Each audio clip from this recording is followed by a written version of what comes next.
আসসালামু আলাইকুম। দ্য উইকের প্রতিবেদন, শেখ হাসিনার ক্ষমতাচ্যুতির আগে তরুণ সেনা কর্মকর্তাদের ক্ষোভের মুখে পড়েছিলেন সেনাপ্রধান। খুবই একটি গুরুত্বপূর্ণ প্রতিবেদন প্রকাশ করেছে দ্য উইক। এই খবরে বলা হয়, বাংলাদেশের শিক্ষার্থীদের নেতৃত্বে মাসব্যাপী বিক্ষোভের সূত্র ধরে পরিস্থিতি যখন আরও খারাপের দিকে যাচ্ছিল, এমন সময় দেশ জুড়ে সেনা মোতায়েন করে সরকার। এর মধ্যে 2রা আগস্ট সেনাপ্রধান জেনারেল ওয়াকারুজ্জামান একটি কঠিন পরিস্থিতির মুখোমুখি হতে হয়। ওই দিন এক বৈঠকে তরুণ সেনা কর্মকর্তারা দেশের পরিস্থিতি নিয়ে ক্ষোভ প্রকাশ করেন। বৈঠক সম্পর্কে অবগত একটি সূত্র থেকে এই তথ্য পেয়েছে ভারতের সাপ্তাহিক সংবাদ সাময়িকী দ্য উইক।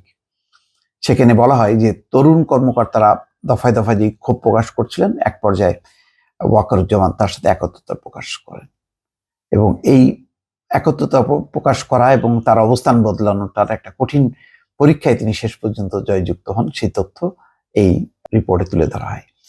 বাংলাদেশে চলমান পরিস্থিতি নিয়ে কর্মকর্তাদের সঙ্গে মত বিনিময়ের জন্য সেনাপ্রধান বৈঠকটি ডেকেছিলেন। সূত্রটি বলে, সেনা কর্মকর্তাদের ক্ষোভ প্রশমনে সেনাপ্রধান এই বিষয়টি তুলে ধরেন যে যদিও অগণতান্ত্রিক উপায়ে ক্ষমতা হস্তান্তর হয়, তাহলে বাংলাদেশ কেনিয়া বা আফ্রিকার অন্যান্য দেশের মতো হয়ে যেতে পারে।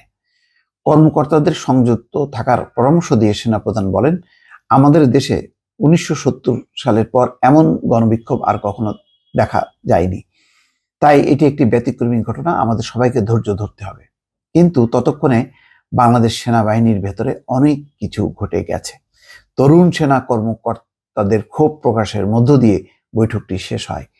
এর মধ্য দিয়ে সেনাপ্রধান ওয়াকারুজ্জামান প্রধানমন্ত্রী শেখ হাসিনাকে ক্ষমতাচ্যুত করার দাবি মানতে বাধ্য হন। এর 3 দিন পর 5ই আগস্ট শেখ হাসিনা একটি সামরিক হেলিকপ্টারে চড়তে বাধ্য হন, যেটা তাকে ভারতীয় সীমান্ত পেরিয়ে আগরতলায় নিয়ে যায়। সেখানে বাংলাদেশ বিমান বাহিনীর একটি C-130 পরিবহন উড়োজাহাজ অপেক্ষমান ছিল। সেটা তাকে দিল্লির উপকণ্ঠের হিন্দন বিমান ঘাঁটিতে নিয়ে যায়।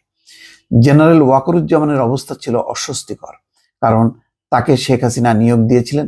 তাছাড়া বৈবাহিক সূত্রে তিনি শেখ হাসিনার আত্মীয়। বিষয়টি সম্ভবত তাকে অস্থিতিশীল পরিস্থিতি সম্পর্কে আরও সতর্ক করে তুলেছিল। বিশৃঙ্খলার মধ্যে অপরাধমূলক কর্মকাণ্ড মোকাবেলা ও স্বাভাবিক অবস্থা ফিরিয়ে আনতে সেনা মোতায়েনকে যৌক্তিক হিসেবে তুলে ধরতে সেনা প্রধান বলেছিলেন, বাংলাদেশ সেনাবাহিনী ভালোভাবে দায়িত্ব পালন করেছে। তারা 1719টি গুলি ছুড়েছে, 14,000 ফাঁকা গুলি ছুড়েছে এবং দেশের বিভিন্ন স্থানে সহিংস জনতার মুখোমুখি হয়ে 31টি উত্তপ্ত পরিস্থিতি সামাল দিয়েছে। মত বিনিময়ে সেনা প্রধানের পদক্ষেপের বৈধতা নিয়ে তদন্তের আহ্বান আসে। তরুণ মেজর মোহাম্মদ আলী হায়দার ভূঁইয়া সেনা মোতায়েনকালে সেনাবাহিনীর যে ভূমিকা রেখেছে তার বৈধতা নিয়ে প্রশ্ন তোলেন। নিজের বক্তব্যের পক্ষে যুক্তি দিয়ে তিনি পবিত্র কোরআন থেকে উদ্ধৃত করেন, তিনি দমন পীড়নের বিরুদ্ধে আল্লাহর করুণা ভিক্ষা করেন এবং এতে যুক্ত না হওয়ার কথা বলেন। একজন কনিষ্ঠ কর্মকর্তার এই আচরণের পরিপ্রেক্ষিতে জেনারেল ওয়াকারুজ্জামান শুধু বলেন, আমিন। নারী কর্মকর্তা মেজর হাজেরা জাহান এই ঘটনায় শিশুদের প্রাণহানি ও এর ন্যায্য বিচার হওয়ার উপর গুরুত্ব দেন। তিনি উদ্ভূত পরিস্থিতিতে সেনাবাহিনীর উপর জনগণের অসন্তোষ বাড়তে থাকা নিয়ে উদ্বেগ প্রকাশ করেন। সেনাপ্রধান তার সঙ্গেও একমত প্রকাশ করেন। বাংলাদেশ মিলিটারি একাডেমির এক কর্মকর্তা র্যাপিড অ্যাকশন ব্যাটালিয়ন ও বর্ডার গার্ড বাংলাদেশ বিজিবির কয়েকজন কর্মকর্তার অগ্রহণযোগ্য কর্মকাণ্ডের কথা তুলে ধরেন। জবাবে ওয়াকারুজ্জামান বলেন, পরিস্থিতি ঠিক হলে এগুলো দেখা হবে। সেনাবাহিনীর উপর জনগণের সমর্থন কমে যাওয়ার কথা তুলে ধরে সেনা সদস্যদের ব্যারাকে ফিরে নেওয়ার পরামর্শ দেন 5 এয়ার ডিফেন্স রেজিমেন্টের commanding officer lieutenant colonel Mahbub. চট্টগ্রামের আরেক কর্মকর্তা আহত শিক্ষার্থীদের সহায়তার মাধ্যমে সেনাবাহিনীর ভাবমূর্তি ফিরিয়ে আনতে কাজ করার পরামর্শ দেন। সবশেষে জেনারেল ওয়াকারুজ্জামান যে সামাজিক ও হয়রানির মুখোমুখি হচ্ছেন তা তুলে ধরেন এবং নিজের হতাশা প্রকাশে আয়ুব বাচ্চুর একটি গানের কথা তুলে ধরেন।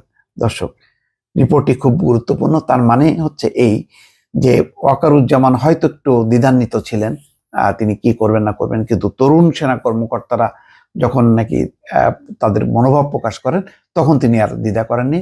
তিনি মনে করেছেন যে তরুণ সেনা কর্মকর্তারা যেটি বলছে সেটা সঠিক এবং তার সাথে একত্রতা প্রকাশ করে। এই একত্রতা প্রকাশ করার মধ্য দিয়েই কিন্তু শেখ হাসিনার শাসন শেষ। কেননা শেষ তার ভরসা আশ্রয়স্থল ছিল সেনাবাহিনী।